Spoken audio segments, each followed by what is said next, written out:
Welcome to great home makers. இன்னைக்கு ஒரு ஹெல்த்தியான கதம்ப சட்னி தான் பார்க்க போகிறோம். நம்ம இட்லி தோசையோட சூப்பராக இருக்குங்க. இட்லியோட இதை வச்சு சாப்பிடும்போது இட்லி போகிறதே தெரியாது, எவ்வளோ இட்லி சாப்பிட்றோன்னே நமக்கு தெரியாது, அவ்வளோ சூப்பராக இருக்கும். கடாயில் 2 ஸ்பூன் ஆயில் சூடானோடனே 1 டீஸ்பூன் உளுத்தம்பருப்பு, 1 டீஸ்பூன் கடலைப்பருப்பு, ஒரு 6 ரெட் சில்லி போட்டுக்கலாம். சின்ன வெங்காயம் ஒரு 10-15, பெரிய வெங்காயம் 1. வெங்காயம் நல்லா வதங்கட்டும். அதோட ஒரு 7-8 பல்லு பூண்டு, அதோட 1 இன்ச் இஞ்சி, 2 தக்காளி, அதோட பச்சை மிளகா 2. இந்த தக்காளி நல்லா குழைய வேகட்டும். தேவையான அளவு உப்பு போட்டுடலாம். தக்காளி நல்லா வதங்கியாச்சு.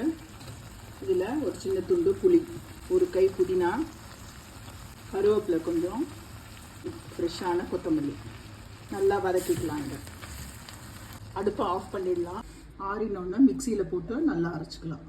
இங்கே சட்னி அரைச்சி எடுத்தாச்சு. 2 ஸ்பூன் எண்ணெயில் கடுகும் உளுத்தம்பருப்பும் தாளிக்கணும். ஒரு டேஸ்டியான கதம்ப சட்னி சூப்பராக ரெடி.